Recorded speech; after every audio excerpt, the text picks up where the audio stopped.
पिछले कई हफ्तों में कई बार ऐसा सुनने को मिला कि हमारा सेंसेक्स जो है या फिर निफ्टी जो है ऑल टाइम हाई बना रहा है, bank Nifty all time high बना रहा है।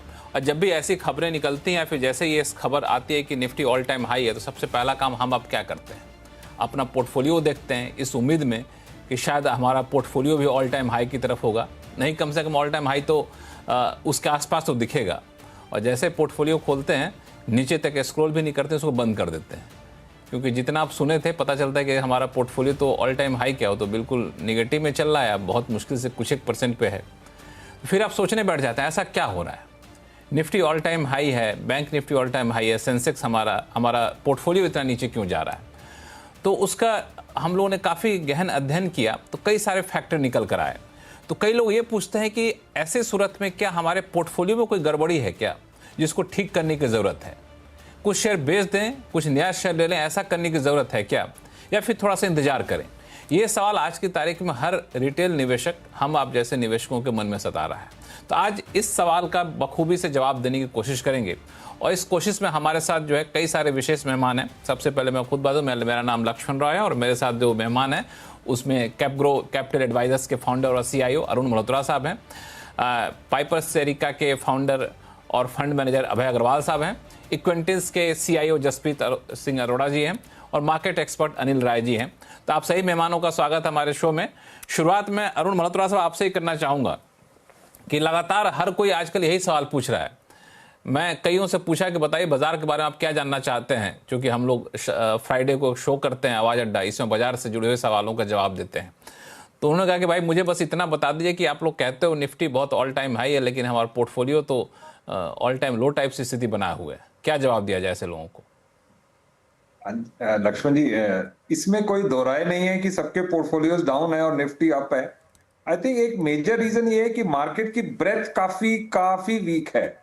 और हुआ क्या, 2020 से लेके 2024 तक का जो माहौल था, उसमें स्मॉल और मिड कैप ने काफी रिटर्न दिया, और लोगों ने, और जबकि लार्ज कैप ने काफी कम रिटर्न दिया।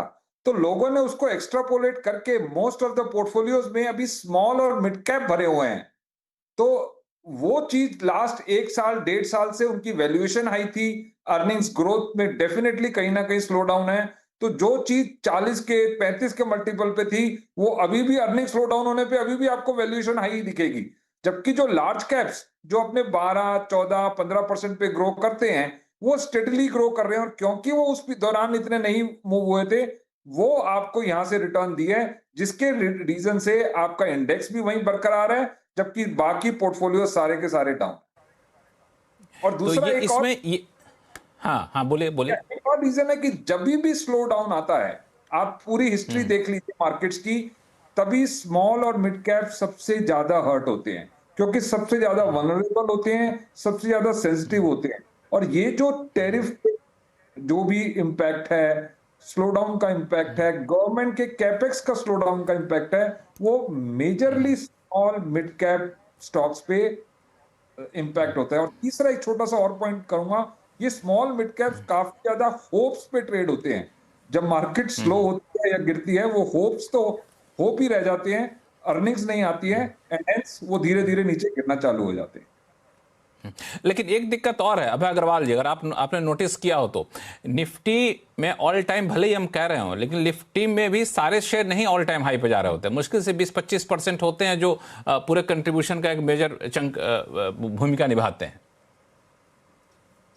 जी बिल्कुल, लक्ष्मण जी, ये तो सभी देख रहे हैं। आपने जैसे कहा, सभी ने स्टडी किया, आपने भी इस पे डीप रिसर्च करी है कि ये जो निफ्टी का न्यू हाई है पर बाकी पोर्टफोलियोज में रिटर्न में मिसमैच है, वो इसीलिए है कि बहुत ही नैरो रैली है, और इस रैली में भी वो स्टॉक्स ज़्यादा परफॉर्म कर रहे हैं जो कि एक कैचअप कर रहे हैं अपनी तरफ से, जिन्होंने अंडर परफॉर्म किया था ओवर द लास्ट ईयर, 2 साल से जो अंडर परफॉर्म कर रहे थे, अब वो कैचअप कर रहे हैं। तो इसमें कोई ये मार्केट के ट्रेंड्स हैं, सीजन्स हैं जिसके थ्रू मार्केट जाता है। तो इसमें मुझे नहीं लगता कि हमें ओवर एनालाइज करना चाहिए या ज़्यादा वरी करनी चाहिए, क्योंकि जो मार्केट है वो वापस एक कैचअप करता रहता है, डिफरेंट जोन से निकल के कोई अंडर परफॉर्मेंस है उसको आउट परफॉर्म में कन्वर्ट करता है। हम एक एक फेज से निकल रहे हैं इस इसको समय। अभय अग्रवाल साहब, मैं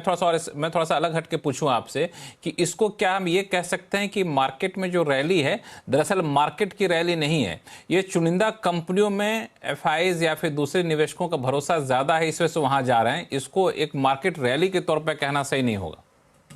जी बिल्कुल, एक रीएलोकेशन है, आप इसको कह सकते हैं कि जो पैसा मार्केट में आ रहा है वो इन्वेस्टर्स में इस समय जो इन्वेस्ट करना चाहते हैं ये कॉन्फिडेंस नहीं है कि अर्निंग्स ग्रोथ कंटिन्यू करेंगी, जो ओवर वैल्यूएशन है काफी पॉकेट्स में, तो एक सेफ्टी को ढूंढ रहा है वो पैसा, और सेफ्टी को ढूंढ रहा है तो ऑटोमेटिकली कुछ कुछ चुनिंदा स्टॉक्स में जा रहा है, और जो ओवरवेटेड स्टॉक्स हैं निफ्टी में, तो निफ्टी की परफॉर्मेंस हमको बहुत अच्छी दिख रही है पोर्टफोलियो के बनिस्बत। एफपीआई इसका मुझे नहीं लगता कि कोई भी बाइंग पॉजिटिव बाइंग है काफी महीनों से, तो एफपीआई इसका तो सेलिंग ही है, पर जो लार्ज कैप स्टॉक्स हैं वो सेलिंग को अब्सॉर्ब कर लेते हैं लक्ष्मण जी, और अगर एफपीआई की सेलिंग कंटिन्यूस रहती है तो जो मिड कैप या कोई स्मॉल कैप में भी उनकी होल्डिंग होती है वो ज्यादा हर्ट करता है।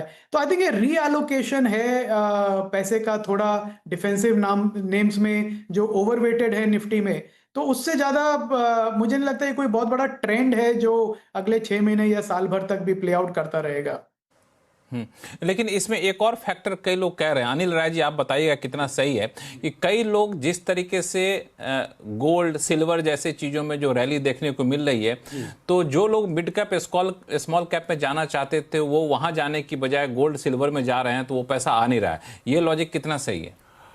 ये कुछ हद तक है, बहुत ज़्यादा तो नहीं कहूँगा, इसका बहुत ज़्यादा असर नहीं है, कुछ हद तक है, क्योंकि जनरली रिटेल पार्टिसिपेशन अभी भी गोल्ड और सिल्वर में उतना नहीं है जितना कि बिग मनी पार्टिसिपेशन है। हाँ, मार्केट में जो बात चल रही है कि कुछ जो चुनिंदा स्टॉक्स बढ़ रहे हैं, उसका सबसे बड़ा कारण लक्ष्मण जी क्या हो रहा है कि देखिए रिटेल तो अभी खरीद ही नहीं पा रहा है। रिटेल ऑलरेडी अपने मिड कैप और स्मॉल कैप में फंसा हुआ है, और अगर हम डेटा देख रहे हैं तो वहां पर जो सेलिंग है वो रिटेल की तरफ से आ रही है, क्योंकि डीआईआईज जो है वो एफआईआईज और रिटेल दोनों की सेलिंग को एब्जॉर्ब कर रहा है। अब डीआईआईज के पास पैसा रेगुलर आ रहा है, समझ लीजिए कि एसआईपी के माध्यम से, तो वो सेफर बेट चुन रहे हैं, यानी कि निफ्टी में भी जो बड़े प्लेयर्स हैं, जो स्टेबल प्लेयर्स हैं, जहां पर मनी बहुत ज्यादा ड्रॉ डाउन नहीं आना है, ऐसे चुनिंदा शेयरों को चुन करके वहां पे वो इन्वेस्ट कर रहे हैं, जिसकी वजह से हम देख रहे हैं कि निफ्टी जो है वो ऑल टाइम हाई को टच तो जरूर कर रही है, लेकिन मिड कैप और स्मॉल कैप में कहीं कोई बढ़ोतरी नहीं दिखाई दे रही है। एक और चीज है, जैसे कि गोल्ड ETF पे आपने बड़ा सही किया गोल्ड सिल्वर में, कि अभी भी रिटेल पार्टिसिपेशन वहां भी नहीं है, तो ये लॉजिक निकालना बहुत हद तक 100% सही नहीं हो। जसप्रीत जी, आईपीओ इसमें कितना रोल निभा रहा है? एक रोल इसमें निभा रहा है, क्योंकि काफी रिसेंटली जो आईपीओज आए हैं वो बड़े टिकट साइज के हैं। चाहे रिसेंटली हमने देखा, पाइन लैब्स देखा है, फिजिक्स वाला देखा है, मतलब 10-15 हजार का एक अच्छा रेंज बन गया है। एलजी इलेक्ट्रॉनिक्स आया था इन बिटवीन, तो काफी मनी डेफिनेटली सक आउट कर लेता है, और ये बिकॉज मार्की नेम्स होते हैं। अभी हमने रिसेंटली देखा एक बड़े म्यूचुअल फंड का एक लड़ाई भी एक तरह से हो गया था कि भाई 25% एंकर का वो ले गए थे, तो दैट शोज की इंक्रीमेंटल डिमांड काफी आ रहा है। और जब हम बात भी करते हैं अपने इंस्टीट्यूशनल लोगों से जो फ्रेटर्निटी में है, तो इंक्रीमेंटली उनको भी उधर ही ज्यादा अपॉर्चुनिटीज दिख रही हैं, and mid and small cap में कम दिख रही हैं। तो कुल मिला के आईपीओज का भी एक बहुत बड़ा रोल है। डिसाइड्स, जैसा आपने कहा, ऑल्टरनेट एसेट्स, भले ही मेरा पॉइंट है कि भले ही वो गोल्ड सिल्वर अट्रैक्ट नहीं कर रहा है, बट बिकॉज उसके रिटर्न इतने शानदार रहे हैं कि लोग एक उसमें जोन में चले जाते हैं कि can I look at this asset, और क्या मैं इसमें इन्वेस्ट करूँ। वो करते हैं कि नहीं करते, that's a different thing, but वो डेफिनेटली उनके रडार में आ गए।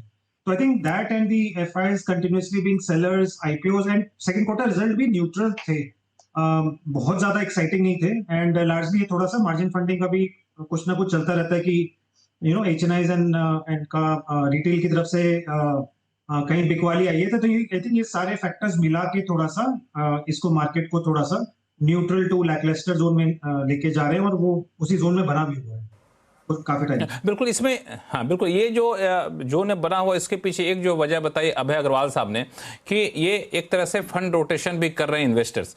तो एक रिटेल इन्वेस्टर क्या करे? वो भी अपने पोर्टफोलियो का फंड रोटेट करे, पोर्टफोलियो को रिजिक करे, या फिर इंतजार करे जब ब्रॉड बेस रैली आएगी तब तो हमें फायदा मिलेगा? इसमें मतलब बहुत ज्यादा रोटेट करके भी मतलब नहीं है, बिकॉज एज लॉन्ग एज अगर जो स्टॉक्स हमारे पास हैं उनकी अर्निंग्स की जो मजबूती है वो बरकरार है, which for which I mean कि अगर एक्सपेक्टेशन थी 30% तो ब्रॉडली 20 to 30% जोन में रहे हैं for the last couple of quarters, और उसमें बहुत ज्यादा डाउनग्रेड नहीं हुए हैं, तो कोई रीजन नहीं है फिर बहुत ज्यादा शफलिंग करने का। बट एक चीज ये जरूर देखी गई है ऑफ लेट कि automobiles and bankings and selected sectors ने आउट परफॉर्म किया है, और अगर उस जोन में सिलेक्टेड सेक्टर्स में अगर जिसका एक्सपोजर नहीं था, तो I think that has also led to an under performance, because ये दोनों सेक्टर मिला के बिसाइड्स रिलायंस ये करीबन 50% मार्केट हो जाता है, banking auto and the Reliance. So I think if somebody is not present meaningfully in this space of 50%, तो भी एक अंडर परफॉर्मेंस का रीजन निकल के आया सामने।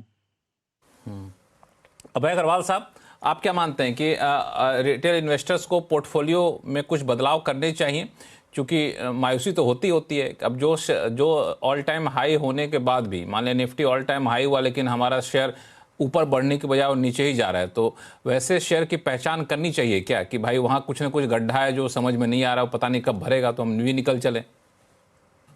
ये लक्ष्मण जी, दो कारणों की वजह से शेयर नीचे जाते हैं। एक तो कोई फंडामेंटल प्रॉब्लम है, तो फंडामेंटल प्रॉब्लम वो दिख जाती है कि आपकी जो गाइडेंस थी, कंपनी की एक्सपेक्टेशन थी अर्निंग परफॉर्मेंस की, वो मीट नहीं हो रही है, और उसकी वजह से शेयर नीचे जा रहा है। और आपका एज ए रिटेल इन्वेस्टर ये एनालिसिस है कि ये जो मैंने सोचा था या मेरा कारण था शेयर लेने का, वो कारण अब नहीं रहा, ग्रोथ नहीं है, तो मैं वो शेयर बेच देता हूँ। वो एक अच्छा कारण है पोर्टफोलियो में चर्न करने का, निकलने का।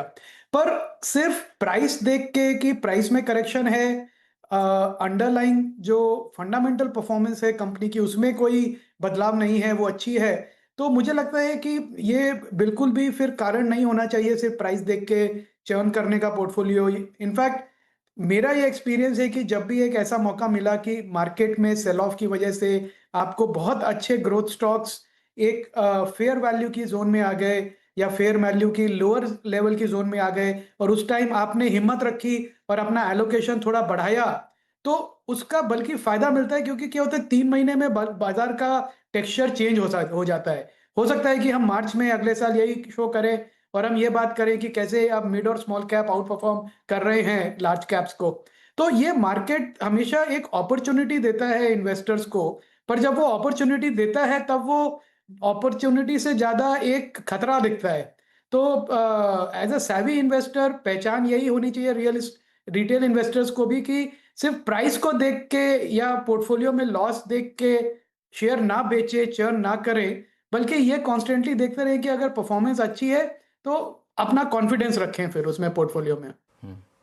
हालांकि वो पता नहीं चलता ना भाई जी कि वो जो फंडामेंटली कौन सा शेयर कितना मजबूत है, चूंकि हम मान के चल रहे हैं मजबूत है, पता चला किसी दिन यूएस ने कहा हम टैरिफ लगा देंगे, किसी दिन मैक्सिको ने कहा हम लगा देंगे टैरिफ, और किसी दिन पता चला कि आपके मैनेजमेंट में ही कोई खोट निकल गया हो, तो हम लोगों को पता चलता नहीं है। लेकिन ये रिस्क हमेशा से रहता है। अब इस रिस्क को कैसे डाइवर्सिफाई करें, एक बड़ा चैलेंज होता है। अरुण मल्होत्रा जी, आप लोग क्या सलाह देना आजकल अपने क्लाइंट को? आई थिंक जैसा अभय जी ने भी कहा कि फंडामेंटली स्टॉक्स को अगर कन्विक्शन के साथ लेंगे और अगर स्टॉक्स आपके नीचे हैं पोर्टफोलियो में, तो वो उनको बाहर नहीं निकालना जबकि और ऐड करना है। सबसे पहला तो इन्वेस्टिंग है। दूसरा, मुझे लगता है हमारा माइंडसेट रहता है कि परफॉर्मेंस को चेज करना। जब लार्ज कैप अच्छे नहीं कर रहे थे, म्यूटेड परफॉर्मेंस थी, तब हम स्मॉल मिड कैप में लेफ्ट राइट सेंटर खरीदे जा रहे थे। अब small cap mid cap down है, लार्ज कैप बड़े हैं, अच्छे कर रहे हैं, तो हम लार्ज कैप में घुसना चाहते हैं। फिर 3 महीने बाद मेरे को लगता है जो अभय जी ने कहा वो ऐसा ही होगा, 3-4 महीने बाद स्मॉल कैप मिड कैप अच्छा करेंगे, तो हम अगर अभी बेच चुके होंगे तो हम 3-4 महीने बाद ऊपर भाव पे घुस रहे होंगे। तो मुझे लगता है ये मार्केट सिक्लिकल साइकिल्स में मूव करती है, और अभी स्मॉल मिड कैप अच्छे जहां पर काफी ज्यादा 30-40-50% के करेक्शन आ गए हैं, और कईयों ने 2 साल पहले कैपेक्स के लिए पैसा रेज किया था, कैपेक्स अभी आने जा रहा है, तो आपको अर्निंग्स ग्रोथ दिख जाएगा, कम से कम वॉल्यूम ग्रोथ दिख जाएगा। अगर प्राइस ग्रोथ नहीं दिखेगा तो आप अगर छांटेंगे तो आपको 5-10 भी ऐसे स्टॉक्स मिल जाएंगे। आपके नेटवर्क में कोई इशू आ गया है, मैं फिर से आपके पास आऊंगा, एक और नेटवर्क ठीक हो जाता है। तो अनिल राय जी, ये जो कहना चाह रहे थे वो बड़ा इंटरेस्टिंग पॉइंट कि इस मौके में आप इसको छोड़ के चले जाएंगे मिड कैप स्मॉल कैप को, कि यहाँ तो बड़ी मंदी आगे चलते हैं लार्ज कैप में जहाँ पे अच्छी बढ़ोतरी देखने को मिली, पता चला वहां पहुंचे अब यहाँ शुरू हो गई। तो इसको कैसे मैनेज किया जाए? चूंकि कह रहे थे कि बहुत सारे स्टॉक हैं जो 40% 50% तक नीचे आ चुके हैं, और अच्छा है तो वहां पे आप और पैसा जोड़िए बजाय इसके कि उससे निकलिए। जी देखिए लक्ष्मण जी, एक बड़ी क्लियर सी बात है, दो पॉइंट ऑफ व्यू है। रिटेल के लिए थोड़ा सा डिफरेंट पॉइंट ऑफ व्यू है और बिग मनी के लिए पॉइंट ऑफ व्यू अलग है। बिग मनी जिसके पास एसआईपी के थ्रू रेगुलर इनफ्लो आ रहा है मनी का ना, उसके लिए तो वो अलग थ्योरी चलेगी।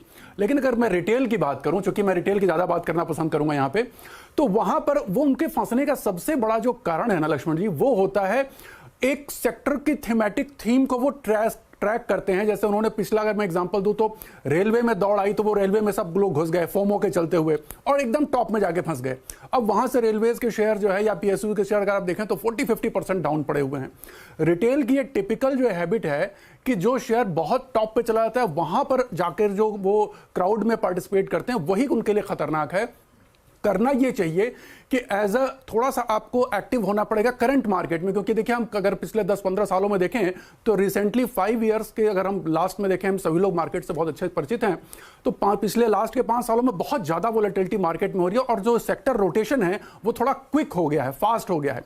पहले सेक्टर्स की रोटेशन थोड़ी लंबे समय तक चला करती थी, लेकिन अब तो हर 3-6 महीने में सेक्टर अलग अलग सेक्टर डिफरेंट लीड कर रहे हैं। तो इस चीज को ध्यान देना चाहिए मुझे लग रहा है रिटेलर्स को, और उसी सेक्टर्स में अपना निवेश करना चाहिए जहां पर लीडिंग सेक्टर्स हों, और साथ में समय पे उनको निकलना नहीं आता। मैं अक्सर एक प्रॉब्लम देखता हूं रिटेलर्स की कि वो खरीद तो लेते हैं सब कुछ देख समझ के, लेकिन कब बेचना है ये वो बहुत गड़बड़ी कर जाते हैं कि कब हमको उस सेक्टर से या उस शेयर से निकल जाना चाहिए। थोड़ा इसका ध्यान रखना चाहिए मेरे ख्याल से, तो जो इनकी समस्या है कि पोर्टफोलियो बड़े डीप रेड में हो रखे हैं वो कम हो जाएगी। हालांकि होता क्या है कि हमने कोई XYZ कोई शेयर लिया, अब वो XYZ शेयर आपके या किन्हीं के कहने पे लिया और शेयर ऊपर चढ़ गया, जब वो मान ले 50% 60% या 2 गुना तक हो जाता है तो अरे भाई तो 6 महीने में या फिर 2 साल में तो 200 टाइम्स हो गया, अब तो रखते हैं, हो सकता है अगले 2 साल में और 4 गुना बढ़ जाए, तो इस उम्मीद में रखते हैं, पता चला 2 साल में नीचे उतर के चला जाता है, सारी गेन खत्म हो जाती है, सारी गेन यहाँ पे खत्म हो जाती है। लेकिन ऐसे में अनिल जी एक सजेशन और दीजिए कि मान लिया जाए किसी ने चढ़ते हुए सूरज को सलाम किया और जब सलाम किया उस टाइम से ही ढलना शुरू हो चुका है, जैसे रेलवे का आपने एग्जांपल दिया, तो अभी उसके लिए क्या ऑप्शन है? क्योंकि एक समय था जब एफआईज आपको इस मिड कैप स्मॉल कैप में भी जमकर पैसा लगा रहे थे, लेकिन अब जो है वहां नहीं लगा रहे हैं वो लोग, तो वापस से वही रैली तभी आएगी जब एफआईज इन सेक्टर में लौट करके आएंगे। एकदम आएगी। और देखिए यहां पर जो है थोड़ा सा मैंने कहा ना, सेक्टर रोटेशन थ्योरी जो है मेरे ख्याल से हमारे मार्केट के लिए स्पेशली रिटेल पार्टिसिपेंट्स के लिए बहुत नई है। उनको इस चीज को समझना होगा कि ये रोटेट कैसे करते हैं। कई बार देखिए जब मार्केट लीड करता है, इवन जब बुल मार्केट भी आता है ना, तो हर बार अलग अलग, सारे जरूरी नहीं, अलग अलग सेक्टर्स लीड करते हैं। एक जमाना था जब आईटी ने लीड किया, फिर एक जमाना था जब कैपिटल गुड्स ने लीड किया, फिर फार्मा ने लीड किया, फिर अगर देखें तो अब इस समय आईटी लैकलस्टर पड़ा हुआ है, पीएसयू बैंक्स और बैंक्स ने बड़ा अच्छा परफॉर्म किया। तो ये रोटेशन, डिफेंस ने बड़ा अच्छा किया, लेकिन अब डिफेंस थोड़ा सा ढीला पड़ रहा है।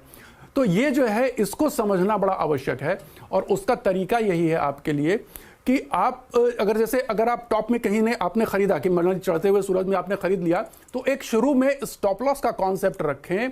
और जैसे हम कहते हैं ट्रेंड लाइन, अगर ट्रेंड लाइन कोई भी टेक्निकल भाषा में कहते हैं कि अगर ट्रेंड लाइन ब्रीच होती है ना, तो अवॉइड करें, उसमें फर्दर एंट्री बनाए और धीरे धीरे एंट्री बनाए, जैसे जैसे प्रॉफिट होता जाए वैसे वैसे बनाए। तो जैसे अगर आपको छोटे से अमाउंट में अगर लॉस होने लगा तो उसमें दोबारा ऐड करने की आवश्यकता नहीं है। आपको उसी जो मैं करें, जहां खरीदने के बाद आपको प्रॉफिट दिख रहा है और वो बढ़ता जा रहा है, वहीं पर और ऐड करते जाए, यानी पिरामिड अप करें, उसको एवरेज डाउन ना करें। ये सलाह मैं हमेशा दूंगा, एवरेज डाउन ना करें, पिरामिड को अप करें। अभय अग्रवाल साहब, ये इस पे आपने कोई स्टडी किया है क्या कि जो एफआईज इससे निकलते जा रहे हैं, अब तक नहीं आए, आ भी रहे हैं तो लार्ज कैप में सिलेक्टिवली जा रहे हैं, यहां पर आएंगे, इसकी संभावना कितनी आपको दिख रही है? किस पोजीशन पे आएंगे? पोजीशन से मतलब किस हालात में? जो पिछले 6 महीने का भी डेटा देखें तो एक चीज बड़ी क्लियर है लक्ष्मण जी की, एफपीआईज का जो मूड है, और ये एफपीआईज का पैसा ज्यादातर यूएस से आता है, यूरोपियन फंड्स भी है, पर मेरे एनालिसिस के हिसाब से जो मेन पैसा है वो यूएस के फंड से आता है। और आई थिंक ये जो यूएस इंडिया की जो ट्रेड डील है, और इसमें बार-बार ये बात हुई कि बस होने वाली है, अभी होने वाली है, जल्दी अनाउंसमेंट आ जाएगा, पर अभी तक कुछ भी नहीं। और अब तो हमारे सीईए जो खुद ही है वो कह रहे हैं कि मार्च तक नहीं हुई तो आश्चर्य होगा। तो मतलब ये एक बड़ा कंसर्निंग इश्यू है फॉरेन इन्वेस्टर्स के लिए, स्पेशली एफपीआईज़ के लिए, क्योंकि एक डर ये है हमेशा कि अभी आपका 50% का जो टैरिफ लगा हुआ है, इंक्लूडिंग 25% का जो पीनल टैरिफ लगा हुआ है, कि एक पॉसिबिलिटी ये भी है कि अगर ये टैरिफ की बातें फिर से टूटी या कुछ नेगेटिविटी हुई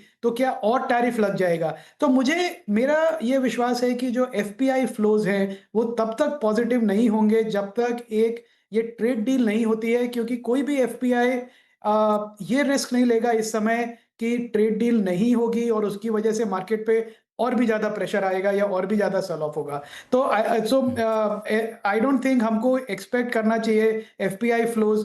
अगर हमारी अर्निंग्स भी बहुत इंप्रूव हो जाती हैं, अगले क्वार्टर के रिजल्ट्स देखते हैं, अगर हमारे इंटरेस्ट रेट्स में और कटौती होती है और हमारा डोमेस्टिक कंजम्पशन का डेटा, मैक्रो का डेटा और इंप्रूव होता है, फिर भी मुझे नहीं लगता कि जब तक ट्रेड डील नहीं होती है तब तक एफपीआईज वापस आएंगे। और उसका पूरा प्रेशर आपको रुपी पे दिख रहा है। मतलब despite best macros, interest rate कटा, सब हुआ, जीडीपी ग्रोथ अच्छी है, जीएसटी कलेक्शंस अच्छे हैं, हर तरह से अच्छा है, पर फिर भी रुपी मैसिवली अंडर परफॉर्म कर रहा है अपने पीयर करेंसीज को। तो ये एक बड़ा क्लियर डायरेक्शन है, एक सिग्नल है from foreign investors also, short term long term, कि वो वेट करेंगे ट्रेड डील के होने की।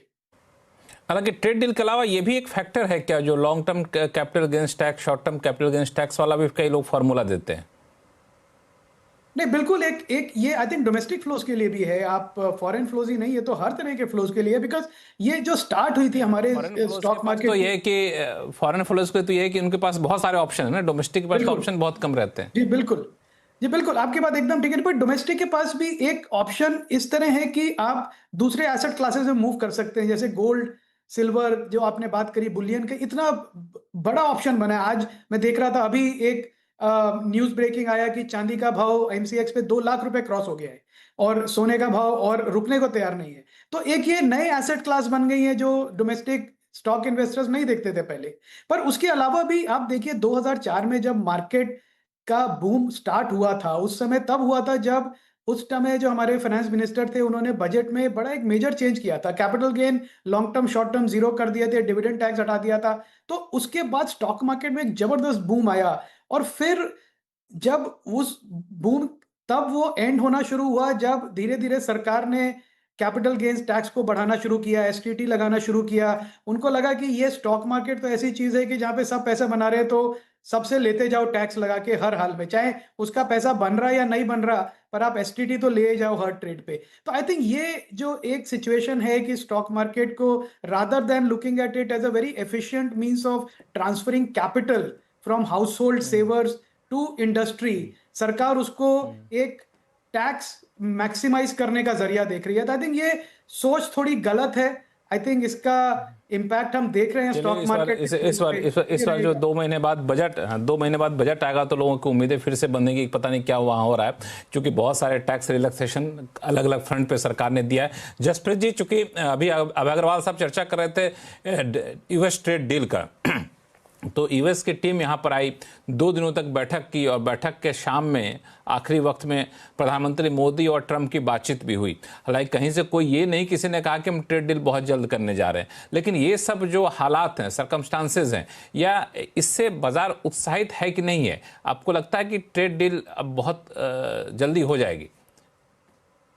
लक्ष्मण जी, मेरा पर्सनल व्यू है 2 चीजें कि अब ये इस ट्रेड डील का उतना बड़ा रोल रहा नहीं है, इवेंट जो एक टाइम पे था, और कल को, और एज ऑफ नाउ जैसे लग रहा है the way things are moving, कि हम शायद, क्योंकि हम प्रेशर नहीं लेना चाह रहे हैं, यूएस जितना डाल रहा है directly indirectly almost every second day, कभी राइस को हम डंप कर रहे हैं, कभी हम कुछ कर रहे हैं, मतलब ऐसा लग रहा है कि हमने कोई कुछ भी छोड़ा नहीं है डंप करने के लिए। तो नेट नेट जो हमने अभी तक रवैया अपनाया है उनके प्रेशर्स के ऊपर, विच इज कि हम झुकेंगे नहीं, तो इट लुक्स लाइक कि ये भी और टाइम लगेगा इस डील को एक फाइनल शेप लेने में। और market I think is now adjusted to that fact कि अब चलो मतलब डील होगी नहीं होगी, जब भी होगी let us focus on the larger story. और इन बिटवीन क्या हुआ है कि मैं हाईलाइट करना चाहूंगा रुपी का जो डिप्रिसिएशन है वर्सेस डॉलर, वो 10 साल का अगर आप एवरेज देखें वो 3% रहा है। स्लाइटली लॉन्ग टर्म, मतलब बहुत लॉन्ग टर्म नहीं और ज्यादा होगा, but 3% excluding the last 1 year. Last 1 year the depreciation is about 6.5, almost 7%, right? अब ये काफी बड़ा डिप्रिसिएशन है for a currency like us, which is almost like an emerging large economy like us. तो अब वो एक चिंता का भी विषय है, but at the same time वो हमारे एक्सपोर्ट वाले जो जो सेक्टर्स हैं, चाहे आईटी हो, फार्मा हो, या शिप्स हो या टेक्सटाइल हो, उनको अपॉर्चुनिटीज भी देता है कि वो और जाके वो अपना अपना ओवरऑल रेवेन्यू को बूस्ट कर सकता है। तो I think I fully agree, ये इम्पैक्ट तो दे इंटरेस्टिंग रहा पॉइंट आपने है। बताया है जसप्रीत जी, ये इंटरेस्टिंग पॉइंट आपने बताया। मैं चाहूँ थोड़ा सा इस पे और अगर हमारे दर्शकों को बताएं कि ये जो रुपी का मामला है ये नुकसानदेह होता है कई सेक्टर के लिए, लेकिन कई सेक्टर के लिए फ़ायदेमंद भी होता है। चूँकि एक्सपोर्टर अभी खासतौर से यूएस के एक्सपोर्टर बड़े परेशान हैं क्योंकि ड्यूटी वहाँ हैवी लग गई है। तो रुपी का जो डिप्रिसिएशन है ये उनको कई बार फ़ायदा पहुँचाता है क्योंकि डॉलर के मुकाबले उनको ज़्यादा पैसा मिल रहा होता है। तो इन सेक्टर के लिए पॉजिटिव दिख रहा है कि नहीं दिख रहा है स्टॉक प्राइस के हिसाब से देखें तो? जी बिल्कुल, हमारे हिसाब से हमने इनफैक्ट अपने सेक्टोरल टैक्टिकल एलोकेशंस शिफ्ट करने शुरू कर दिए हैं over the last couple of weeks towards sectors like IT, pharmaceuticals, textiles, and also जो ऑटो एंसिलरीज हैं, देयर आर ग्लोबल कंपनीज जो अपने ग्लोबल करेंसी डिनोमिनेशन में कमाती हैं, इंक्लूडिंग यूएसडी, एंड उसके बियॉन्ड भी फैक्टर्स हैं। तो लेट मी नॉट से कि यही सिंगल लार्जेस्ट फैक्टर है, तो let's say other factors could be कि example IT for example, it's a beaten down sector. Nifty ने +9% किया है और let's say by now it's +6% last 1 year, and Nifty IT is down more than 10%। तो -16% का उसका नेगेटिव अल्फा रहा है। So there is a underperformance. तो वैल्यूएशंस भी कंफर्ट जोन में है, फ्री कैश फ्लोज बहुत अच्छे हैं, and these are all large global giants. And beyond the point, वो जो रिवर्स एआई ट्रेड बोलते हैं कि भाई रिवर्स एआई ट्रेड होगा तो इंडिया को बेनिफिट होगा, तो वो भी है। So I am just saying that is only a starting point. अगर और भी फैक्टर्स मिल जाएं, चाहे वो कैश फ्लो हो, चाहे वैल्यूएशन हो, चाहे some of the large companies who have demonstrated good growth in the past, सब मिल जाए, तो ये डेफिनेटली एक स्टार्टिंग पॉइंट बन के एक अच्छी अपॉर्चुनिटी दे सकता है for a shift in sectoral allocations according to us। बिल्कुल बिल्कुल। अरुण मल्होत्रा साहब, अभी हम लोग चर्चा कर रहे थे, अब बीच में आपका नेटवर्क कमजोर हो गया था।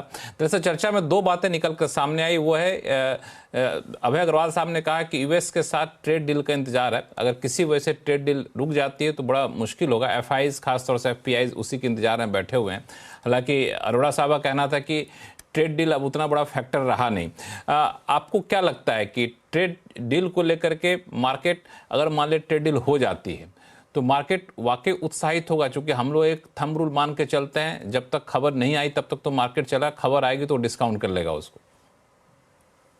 देखिए, मेरे हिसाब से ट्रेड डील सबसे बड़ा ओवरहैंग है मार्केट के लिए। अगर आप देखें तो मॉनेटरी स्टिमुलस, इंटरेस्ट रेट कर दिया, सीआरआर दे दिया, fiscal stimulus, GST, income tax और बहुत सारे चेंजेस दे दिए। तो फिस्कल मॉनेटरी स्टिमुलस दोनों जा चुके हैं। गवर्नमेंट ने जो करना था वो कर दिया। मार्केट को जो अनसर्टेनिटी आ रही है वो आ रही है ये ट्रेड डील की वजह से। Number 1, that's number 1। दूसरा मैं कहूंगा, डॉलर के नीचे जाने से आप जितने भी हिस्ट्री में जाइए, जब जब डॉलर एप्रिशिएट हुआ है, रुपी डेप्रिशिएट हुआ है, हमारी मार्केट्स ने अच्छा नहीं करा है। और उसका एक ये भी रीजन है कि यूएस में आपने कहा कि कुछ सेक्टर्स को फायदा होगा, दैट इज ट्रू, फायदा होगा जिनके डॉलर में, बट ओनली सर्विसेज। जहां पर भी मैन्युफैक्चरिंग है वहां पर टैरिफ 50% कर दिया है। और आप ये मानिए कोई भी बिजनेस में करेंसी का इंपैक्ट होगा 3, 4, 5%, बट मैन्युफैक्चरिंग में जहां 50% या 25% एडिशनल ड्यूटी लग गई है, वहां पर वो चीज वायबल ही नहीं है। और टेक्सटाइल एक्चुअली काफी नेगेटिवली इंपैक्टेड है। तो मुझे लगता है कि ये ट्रेड डील सबसे बड़ा ओवरहैंग है। आप पूछेंगे timeline, I think we are near this resolution. कब होगा, क्यों होगा, बट जितना डिले होगा उतनी ज्यादा कंपनीज और सेक्टर को नेगेटिवली इंपैक्ट करेगा।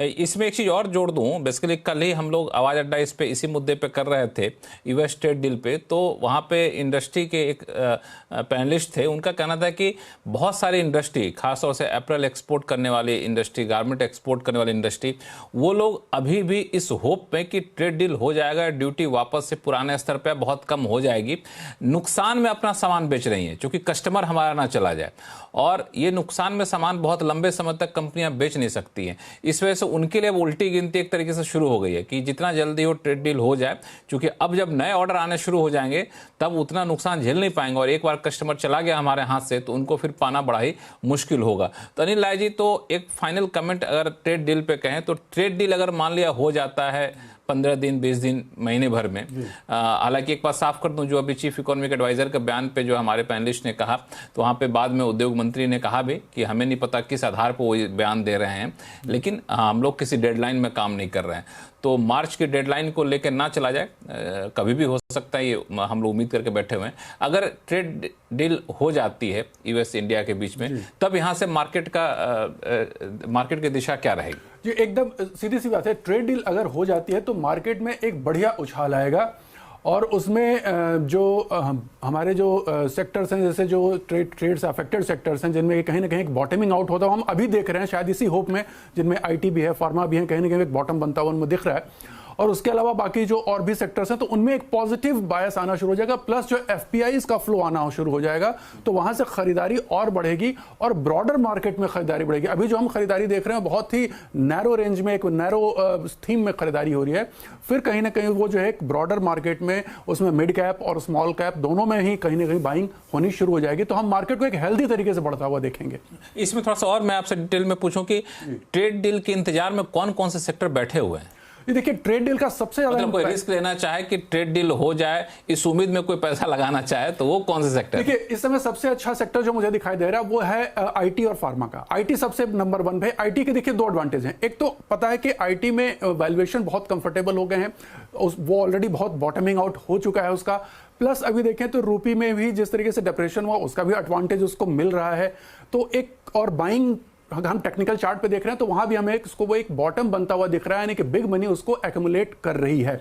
अब यहां पर जैसे ही ट्रेड डील आएगा, जैसे ही ट्रेड डील फाइनलाइज होगी, तो यहां पर एक बहुत जबरदस्त उछाल हमें देखने को मिलेगा। तो मैं इस सेक्टर पर बेट कर रहा हूं। इनफैक्ट हम शुरुआत भी कर चुके हैं कि इन सेक्टरों में हमें एक अच्छी शुरुआत, आईटी में, जी हां, और साथ में मेटल में भी आएगा, सारे में आएंगे, बट आईटी और फार्मा में बहुत जबरदस्त उछाल। मेटल को लेकर मेरा एक कंसर्न है, मैं आगे चल के इस पर चर्चा करूंगा। अभय अग्रवाल साहब, आपके हिसाब से आईटी वो सबसे बेहतरीन सेक्टर जो ट्रेड डील के इंतजार में बैठा है?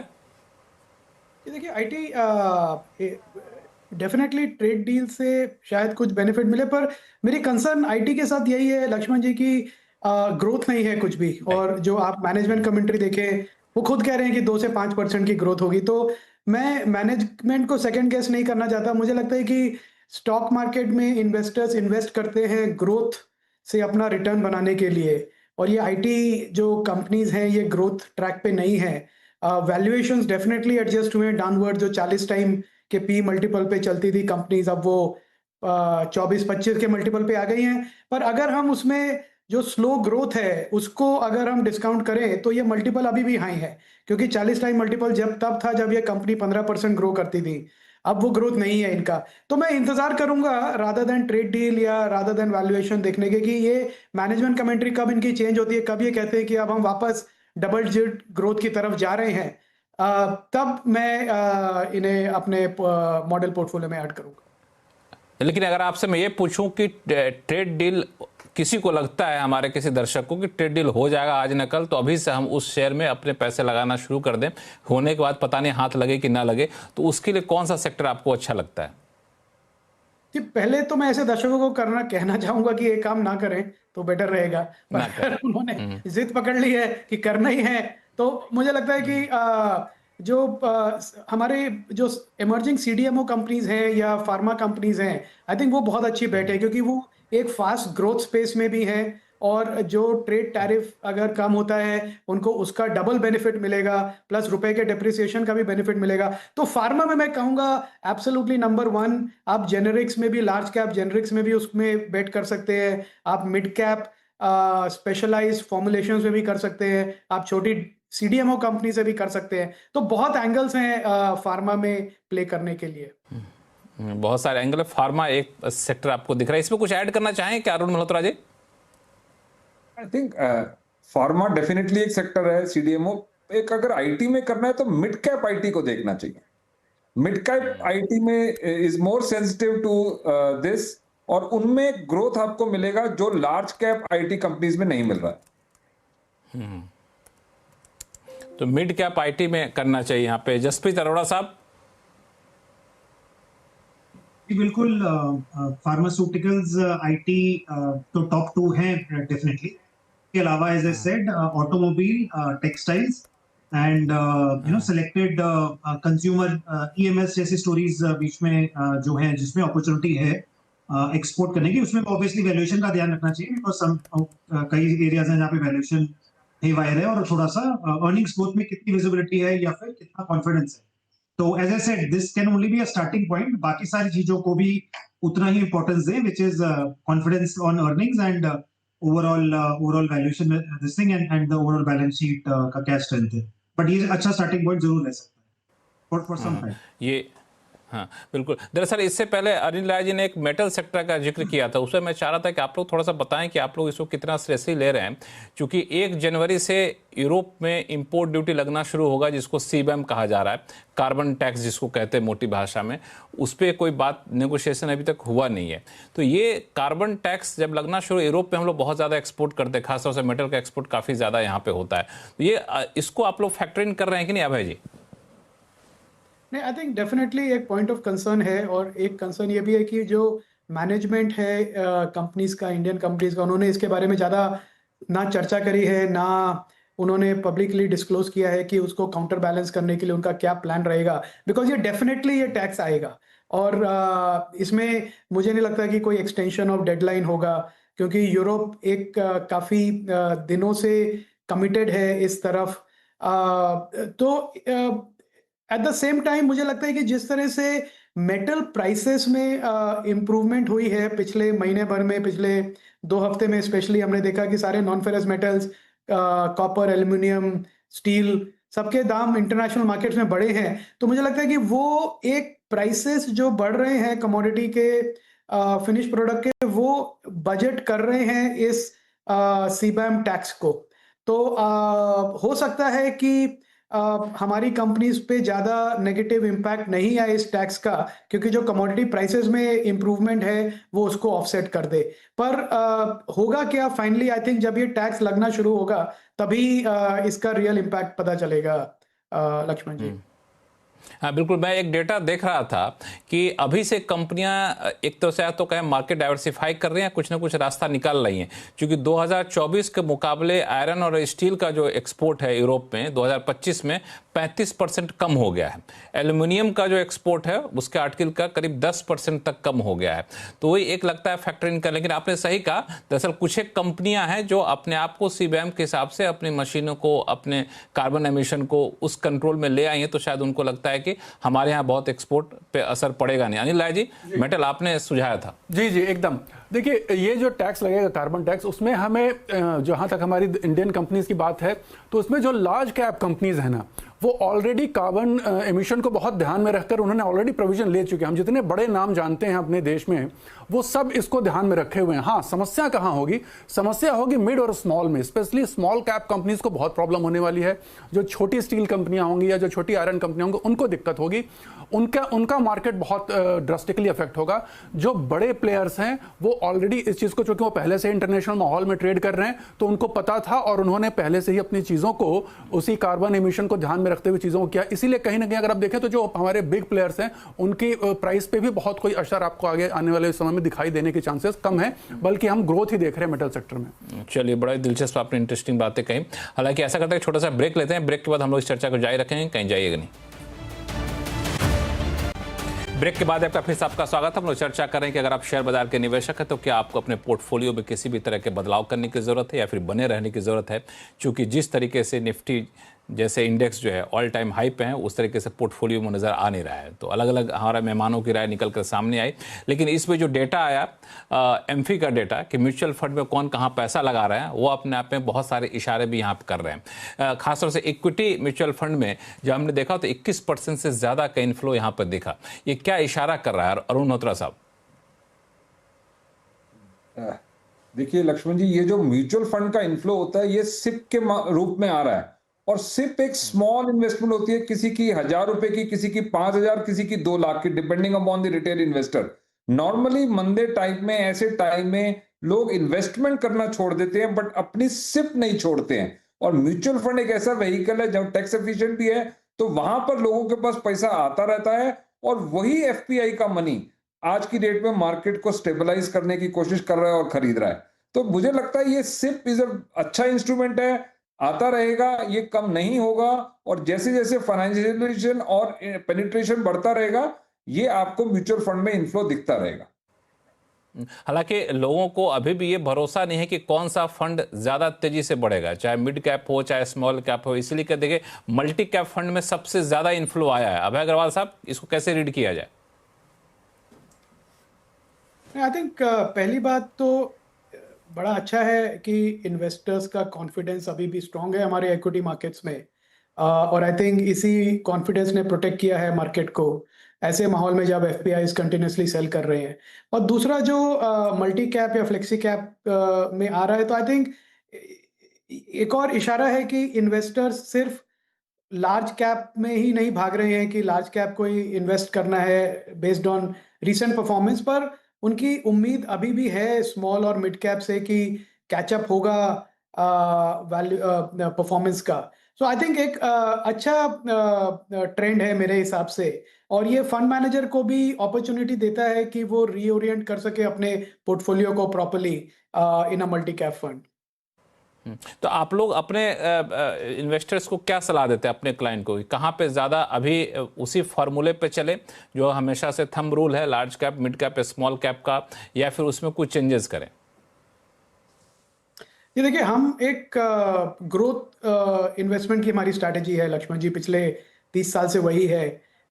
तो उसको ही मेंटेन करते हैं, और मेरा एक्सपीरियंस ये है कि जो मल्टी बैगर्स आते हैं वो आते हैं स्मॉल और मिड कैप से।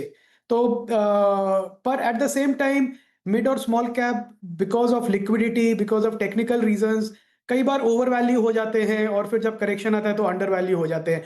तो इन्वेस्टर्स को, जिसको मल्टी बैगर्स में इन्वेस्ट करना है, उसको बहुत पेशेंस रखनी पड़ती है to go through these market cycles जो इम्पैक्ट करते हैं प्राइसेस को। पर इंडिया जैसे ग्रोथ मार्केट में मल्टी बैगर रिटर्न्स तो स्मॉल और मिड कैप से ही आएंगी। एट द सेम टाइम ये इन्वेस्टर की प्रोफाइल पे भी डिपेंड करता है कि वो कितना मार्केट रिस्क ले सकता है। मार्केट रिस्क से मेरा मतलब कि जो बाजार के वजह से उतार चढ़ाव होते हैं प्राइसेस में, अगर लॉन्ग टर्म इन्वेस्टर है, आपका पैसा 5 साल के लिए आप कम से कम लगाने को तैयार हैं, तो मेरी तो पूरी सलाह यही होगी कि ग्रोथ स्टॉक्स पे फोकस करें जो स्मॉल और मिड कैप में है, क्योंकि आप स्मॉल कैप में इन्वेस्ट करेंगे वो मिड कैप बनेगा, मिड कैप से वो लार्ज कैप बनेगा, और वहीं से मल्टी बैगर रिटर्न्स मिलेंगे। पर at the same time market आपकी पेशेंस, कन्विक्शन को कई बार टेस्ट करेगा। कई बार हम ऐसे शो करेंगे कि क्या लार्ज कैप पे एलोकेशन बढ़ा लें। मेरी सलाह तो यही है कि मल्टी बैगर रिटर्न्स के लिए स्मॉल और मिड कैप में रहना चाहिए। हालांकि मल्टी बैगर सुन के कई लोगों को बड़ा खुशी होती है कि चलो वहाँ से रिटर्न आएगा तो वहीं क्यों ना बना जाए। जसप्रीत जी, आप क्या सलाह देते हैं कि जो अभी अभय अग्रवाल साहब कह रहे थे कि मल्टी बैगर रिटर्न चाहिए तो भाई आपको स्मॉल कैप, मिड कैप में ही रहना है, हालांकि लॉजिक बड़ा शानदार सा होता है क्योंकि वहाँ एपेटाइट बहुत ज़्यादा है। करेक्ट। तो इसमें हम जैसे सेबी डिफाइन करता है कि कस्टमर का रिस्क प्रोफाइल देखकर ही उनको सूटेबल प्रोडक्ट या सूटेबल पोर्टफोलियोज देना है। We are defined by that. तो जिनके लिए हाई रिस्क है उधर ही हम we take exposure around 40 to 50% mid and small cap. अगर रिस्क एपेटाइट उनका बेसिस जो हम सर्वे करते हैं उनका अगर निकल के आता है कि रिस्क एपेटाइट उतना ज्यादा नहीं है, देन दैट एक्सपोजर ऑफ 50% भी हम 30% के नीचे रखते हैं। then 70% we keep towards large cap। तो उसमें डेफिनेटली लॉन्ग टर्म अच्छा है, मल्टी बैगर अच्छा है, बट वो क्या 1 ईयर का रिटर्न भी मतलब 2-4 महीना नहीं, बट एटलीस्ट 1 ईयर रिटर्न तो इन्वेस्टर उम्मीद करता है कि द पोर्टफोलियो शुड गिव, तो वो अगर मार्केट अगर 6% दे रहा है, overall Nifty is given 6% let's say last 1 year, और अगर उसको 10% ना दिखे तो वो डेफिनेटली एक निराशा भी बन जाती है। और ये लॉट ऑफ मनी ना लक्ष्मण जी जो अभी आ रहा है वो नया पैसा है, आप उसको as a proportion of old वो देखेंगे, चाहे वो सिप हो या इवन ओल्ड दिस थिंग हो, तो वो वेटेड एवरेज रिटर्न फिर कम हो जाता है कि आपने पुराने पोर्टफोलियो में तो बनाया है, वो जो इंक्रीमेंटल मनी आपने पिछले 2 साल में डाली है उसने बहुत ज्यादा रिटर्न नहीं दिया है, तो वो भी एक जसप्रीत overriding जी, factor हाँ बन जाता है। हाँ बिल्कुल। एक चीज़ जो मैं चाहूँगा एक बार फिर से दर्शकों को रिवाइंड करके बता दीजिए कि ये जो रिस्क प्रोफाइल की बात हम लोग करते हैं, रिस्क प्रोफाइल में अगर कोई खुद अपना रिस्क प्रोफाइलिंग करना चाहे तो किस फैक्टर को देखे? तो इसमें लक्ष्मण जी उसमें डेफिनेटली ये देखा जाता है कि आपके कौन कौन से एसेट्स में डाइवर्सिफाई किया हुआ है, एंड विद इन अब उसके अंदर बहुत सारे रियल एस्टेट है, गोल्ड है, अदर एसेट क्लासेस है, बॉन्ड एफडीज, फिर इक्विटी है। इक्विटी के अंदर भी क्या आपने listed unlisted category 1 2 AIF and mutual fund and PMS, क्या वो एडिक्वेटली डाइवर्सिफाइड है? That is one element, and it is also function की भाई नेटवर्थ कितनी है आपकी, सालाना इनकम कितनी कितनी, what part of your monthly take home income आप इक्विटी मार्केट में डाल रहे हैं, आप रिस्क ले कितना सकते हैं। एग्जांपल जिसे हम क्वेश्चन हम डालते हैं अपने फॉर्म्स में कि what is the level of downside that I am willing to take on my portfolio, क्या वो 10% है, क्या वो 20% है, क्या वो 30% है, right? 10 20 30, just an example. the moment you say 30% is out of question, right, or let's say 30% is also acceptable, then you go into that ultra high risk mode. अगर आपने 10% लिया है तो फिर then we give you the most safest, or we as in the overall fraternity gives you. So there are such questions that allow you to, and age, obviously age is also a factor, because having said that, a 25-year-old will always have a high risk appetite versus a 65-year-old. So I think these are all some of those components which go into बिल्कुल। हालांकि जब मैं allocation की बात कर रहा था, जो सवाल आपसे पूछा था, तो मेरे मन में ये सवाल उठा कि अभी जिस तरीके से स्मॉल कैप मिड कैप में अभी नरमी देखने को मिल रही है या फिर गिरावट है, कई सारे स्मॉल कैप मिड कैप काफ़ी निचले स्तर पे पहुंच गए हैं, तो हम लोग क्यों ना अपने पोर्टफोलियो को ऐसा रिजिक करें कि उसमें थोड़े समय के लिए अपने एक्सपोजर को बढ़ा दें। तो ये सोचना कितना सही अनिल जी? बढ़ाने मतलब शॉर्ट टर्म रेशियो बढ़ा दे अपने टोटल इन्वेस्टमेंट का। अभी हम लार्ज कैप में ज़्यादा किए थे तो थोड़ा सा मिड कैप स्मॉल कैप में ज़्यादा करें, लार्ज कैप पे थोड़ा सा कम कर दें, चूंकि हमें लगता है कि यहाँ पे ज़्यादा एपेटाइट है। हाँ देखिए, नहीं मेरा ये थोड़ा सा सुझाव रहेगा कि जब भी आप पूरे कैप में देखिए, थोड़ा मतलब थोड़ा सा ले वाला हो गया, क्योंकि लार्ज कैप में तो बहुत ज़्यादा शेयर्स हैं। मैं अभी इस समय रिटेल निवेशकों को सलाह देना चाहूँगा कि इस समय जो इस मंदी में आप देखें कि कौन से वो मिड कैप और स्मॉल कैप के शेयर्स हैं जो बहुत ज़्यादा गिरे नहीं हैं और अभी भी थोड़े थोड़े बढ़ रहे हैं। वही वो शेयर्स हैं जो आपको आगे जाकर के मल्टी बैगर या बहुत अच्छे रिटर्न देंगे। तो बड़ा सिंपल सा तरीका बता रहा हूं, आप हर 3 महीने पे जो क्वार्टरली रिजल्ट है उसमें देखिए कि ऐसे खराब समय में भी कौन से ऐसे शेयर हैं जिनकी प्राइस स्ट्रेंथ बनी हुई है और उनकी अर्निंग स्ट्रेंथ बनी हुई है, तो उनमें अपना उन स्मॉल कैप और मिड कैप में बढ़ाएं। ये नहीं कि आप जनरल पोर्टफोलियो बना करके जो है किसी के कहने पे या कहीं से सुन करके किसी में भी खरीद लें, इस बेस पे कि नहीं उसने पिछले 2 साल में बहुत अच्छा रिटर्न दिया था तो अभी मंदा है तो अभी खरीद लें। ये ना देखें, उनकी अर्निंग और उनके चार्ट पैटर्न को, उनकी प्राइस स्ट्रेंथ को देख करके अपना एलोकेशन बढ़ाएं, तो आपको हमेशा फायदा रहेगा। ये एक आपने अच्छा फॉर्मूला बताया। अरुण मल्होत्रा साहब, आप क्या सजेस्ट करते हैं ऐसे में, अगर अभी के माहौल में कोई अपने पोर्टफोलियो को थोड़ा सा रिजिक करना चाहे तो स्मॉल कैप मिड कैप पे फोकस थोड़ा सा बढ़ा ले, कोई रिस्क तो नहीं है ज़्यादा? मुझे बिल्कुल लगता है कि आज के माहौल में अपना पोर्टफोलियो एलोकेशन स्मॉल और मिड कैप की तरफ बढ़ाना चाहिए, मैक्सिमम कर देना चाहिए, बढ़ाना चाहिए, मैक्सिमम कर देना चाहिए, डिपेंडिंग अपॉन रिस्क एपेटाइट। और रिस्क क्या चीज है? Risk is uncertainty. अगर आप थोड़े टाइम के लिए वोलेटिलिटी देख सकते हैं तो आपका 6 महीने साल में अगर पॉइंट टू पॉइंट रिटर्न देखेंगे तो स्मॉल मिड कैप में आपका काफी अच्छा रिटर्न रहेगा as compare to large caps. तो ये तो अभय अग्रवाल साहब के साथ आपकी राय काफ़ी ज़्यादा मिल रही है। तो इसमें एक चीज़ जो अभी अनिल राय जी ने कहा कि मिड कैप स्मॉल कैप में भी वहाँ जाएं जो अभी भी अपने ताकत के साथ खड़ा है। हाँ, देखिए स्मॉल मिड कैप में आपको रिसर्च ज़्यादा करनी चाहिए। ये जो कह रहे हैं सर, इसमें डेफिनेटली ये पॉइंट है कि जो आज की मार्केट में भी स्टेबल है, कहीं ना कहीं उसको अर्निंग सपोर्ट कर रही है, तो वो टेक्निकल रीजन नहीं है। अगर आप एक लेयर नीचे जाएंगे तो आपको उसका एक फंडामेंटल रीजन दिखेगा। और आपको स्मॉल मिड कैप में आंख बंद करके नहीं चलना है, वहां तो आंख कान दोनों खोल के एक चश्मा एक्स्ट्रा लेयर पहन के अच्छी अच्छी चीजें पकड़ के 6 महीने साल तक आपको टाइट बैठना है। 6 महीने तक, साल भर तक आपको टाइट बैठना है। अभय अग्रवाल साहब, जो एक्स्ट्रा चश्मा पहनेंगे उसमें किस तरह का ग्लास लगाया जाए, क्या देखा जाए कि हाँ ये सेक्टर है, ये कंपनी है, ये तो सही है जी, क्योंकि स्मॉल मिड कैप में बहुत सारे झोल झाल भी होते हैं। सही बात है।